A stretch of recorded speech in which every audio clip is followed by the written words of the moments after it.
ഞാനതിൻ്റെ ഒരു പിക്ചർ ഞാൻ കാണിച്ചു തരാം. ഇത് ഗൂഗിൾ എർത്തിലാണ്. ഇവിടെയാണ് ആ പുഴയുടെ ഉത്ഭവം. ഇത് കണ്ടോ, ഇതാണ് ഉത്ഭവം. ഇവിടുന്ന് പൊട്ടി വന്നിട്ട് ഈ പുഴ ഒലിച്ചു വന്ന് ഈ കല്ലും മണ്ണും പാറയൊക്കെ കൂടെ വന്ന് ഇതാണ് മുണ്ടക്കൈ.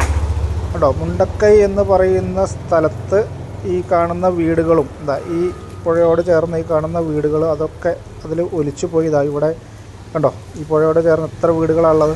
ഇതെല്ലാം പോയി നേരെ വന്ന് ഇതാണിപ്പോൾ നമ്മൾ ന്യൂസിൽ കണ്ടുകൊണ്ടിരിക്കുന്ന സ്കൂള്, ആ മരം, ഇതൊക്കെ. ഇതിൽ ഈ ക്രോസായിട്ട് കാണുന്ന ഈ ബിൽഡിംഗ് മാത്രമാണ് ഇപ്പോൾ അവിടെ നിലനിൽക്കുന്നത്. ബാക്കി ഇവിടെ ഇത് മൊത്തം പോന്നു.